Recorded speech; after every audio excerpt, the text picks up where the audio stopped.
तर्जनी कहले बुढ़ा आंगुठीर पाख आंगुठीटा हेउची तर्जनी आंगुठी, जहाँ को आम कहूचे विशी आंगुठी। से आंगुठी मध्यमा तर्जनी। मध्यमा तर्जनी हेउची विशी आंगुठीर ता साइड आंगुठीटा हेउची मध्यमा तर्जनी। तापरे अनामिका। अनामिका आंगुठी माने परी आंगुठी। काणी आंगुठीर पाख आंगुठीटा हेउची अनामिका आंगुठी। एई सब आंगुठी मान जार भूमि रे स्पर्श करे नहीं बा लागे नहीं, से नारी कौन हुए? नमस्कार, जय जगन्नाथ। सुभाष भक्ति रे आपण माने देखुछंती आपण मानकर प्रिय कार्यक्रम कोको शास्त्र बा रथी शास्त्र बा रथी विज्ञान, जहाँ को कहती आदि शास्त्र मध्य।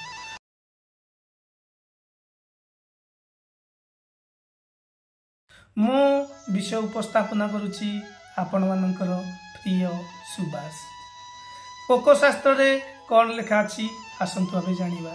नारी मानकर बा कुमारी मानकर भूमि रे आंगुठी पादर आंगुठी दर्शन कले, पादर आंगुठी जदि कि भूमि को छुए नहीं, से नारी कौन कौन भोग करे, असुविधा ना सुविधा। कोको शास्त्र रे कौन लिखा अछि आसंतु आबे जानिबा। लेखा अच्छे जे जो नारी पदस्थित तर्जनी मध्यमा तर्जनी अथवा अनामिका आंगुली गमन काले धरा तले स्पर्श न करे, से नारी कौन हुए? आसंतु आमे जानी नवा नारी मानकर केउ केउ आंगुठी को आमे कौन कौन कहिबा। प्रथम है बुर्धा आंगुठी। बुर्धा आंगुठी माने बुढ़ा आंगुठी। बुर्धा आंगुठीर साइड आंगुठी होची तर्जनी आंगुठी। तर्जनी माने आम जहाँ कहे विशी आंगुठी। तापर आंगुठी होची मध्यमा तर्जनी। मध्यमा तर्जनी माने मझी आंगुठी। प्रथम है बुर्धा तर्जनी मध्यमा तर्जनी, तापर अनामिका आंगुठी। अनामिका आंगुठी जो आम कहे कनिष्ठा काणी आंगुठीर साइड ता ऊपर आंगुठी होची अनामिका आंगुठी, तापर काणी आंगुठी। पांचटाक आंगुठी मु आपण मानक कहली, मात्र आमर 3टा आंगुठी रे आवश्यकता अच्छी। शास्त्र रे केवल 3टी आंगुठी कह जायछि।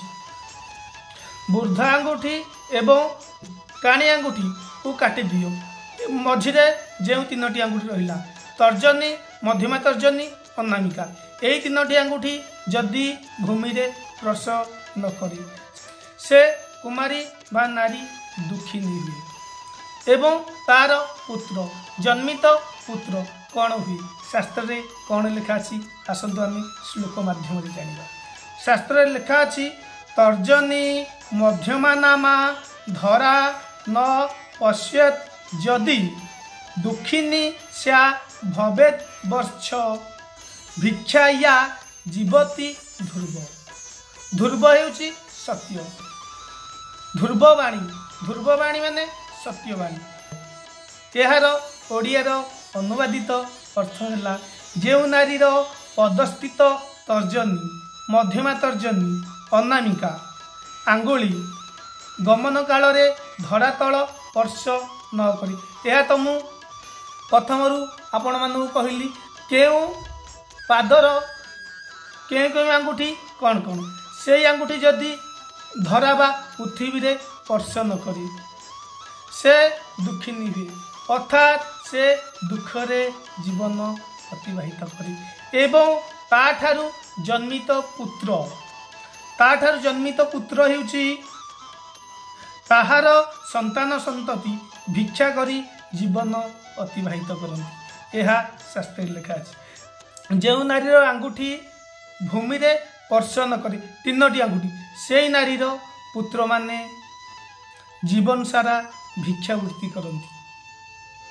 यह थिला शास्त्र जहाँ लिखा थिला आमे ताहा आपण मानक पाखे उपस्थापना कलु।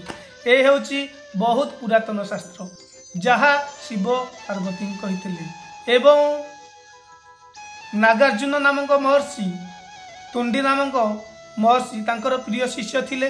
नागार्जुन प्रिय शिष्य थिले तुंडी। तुंडी को कही एवं महाभारत रे महर्षि गर्ग परीक्षितंकर नंदन बा कुमार सुपुत्र जन्मेंजय को मध्य कहिथिले।